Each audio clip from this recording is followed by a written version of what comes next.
Ekitongole kya Fatale Foundation kye kimu ku bitongole ebyesowolayo okutumbula eddoboozi ly'abantu abaliko obulemu eribadde erisuuliridwa ensangi zino era nga bano ku mulundi guno beegasse ne Rotary Club y'erya Ntonde okutuusa empeereza ku bantu ba wansi. Ku zimu ku nteekateeka ezitegekeddwamu mubadde olusiisira lw'ebyobulamu mwe bagabidde obujjanjabi obw'obwereere ku ndwadde ez'enjawulo. So kati oba ofunye akabenje omole senta neefa omuntu ono agenda kwata kyaddukira obusimo bw'ofuna obuzibu ku bwongo paati ekukkiriza okutambula kitegeeza oba ofunyeko obuzibu togenda kusobola kukola kutambula. Bano bataddewo n'enteekateeka y'okuwandiisa abaana abaliko obulemu wansi w'ekitongole kinnira mu kaweefube w'okumanya omuwendo omutuufu olwo basobole okubateekerateekera. Abantu bangi abaliko special needs era abeetaaga obuyambi ne twebaza Mukama eyatusobozezza okujja okikola okuba nti twegasse ne Safi Anansi ne twegatta ne Rotary Club of Lyantonde. Grace Serukenya Kimuli akulira ekitongole kya Fatale Foundation asinzidde wano n'akoola abazadde naddala abaami okwewala okusuulawo obuvunaanyizibwa bwabwe ku baana abaliko obulemu. Ekino kitegeeza nti omuntu bw'abeerako obulemu tekimugaana okukola ki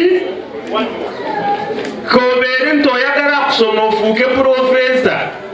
N'ensaba obategeeza nti omuntu okubaako obulemu tekuba musango gwo nga pulezidenti bw'aggambye. Batuma ekikopo n'aleeta engatto kyali kitutuuseeko. Tuli wekka tuli bangi. Ono ayongedde n'akalati ab'amasomero ag'enjawulo okwaniriza enteekateeka ezibangula abaana abaliko obulemu nabo basobole okweyagalira mu nsi yaabwe. Kyetaagisa buli ssomero gavumenti ebeere ne puroguramu y'okulaba buli ssomero kirirayikire buli kyalo kirimu omwana omulema.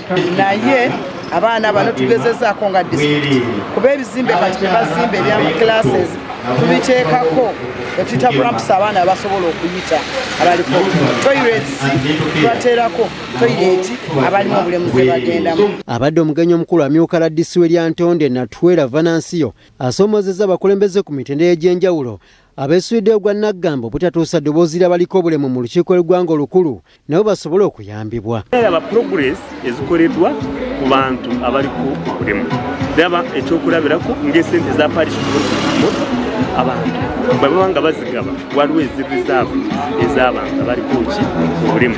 Bw'ogenda mu masomero kusoma waliwo sente ezijja nga specifically za kuyamba abantu abaliko obulemu.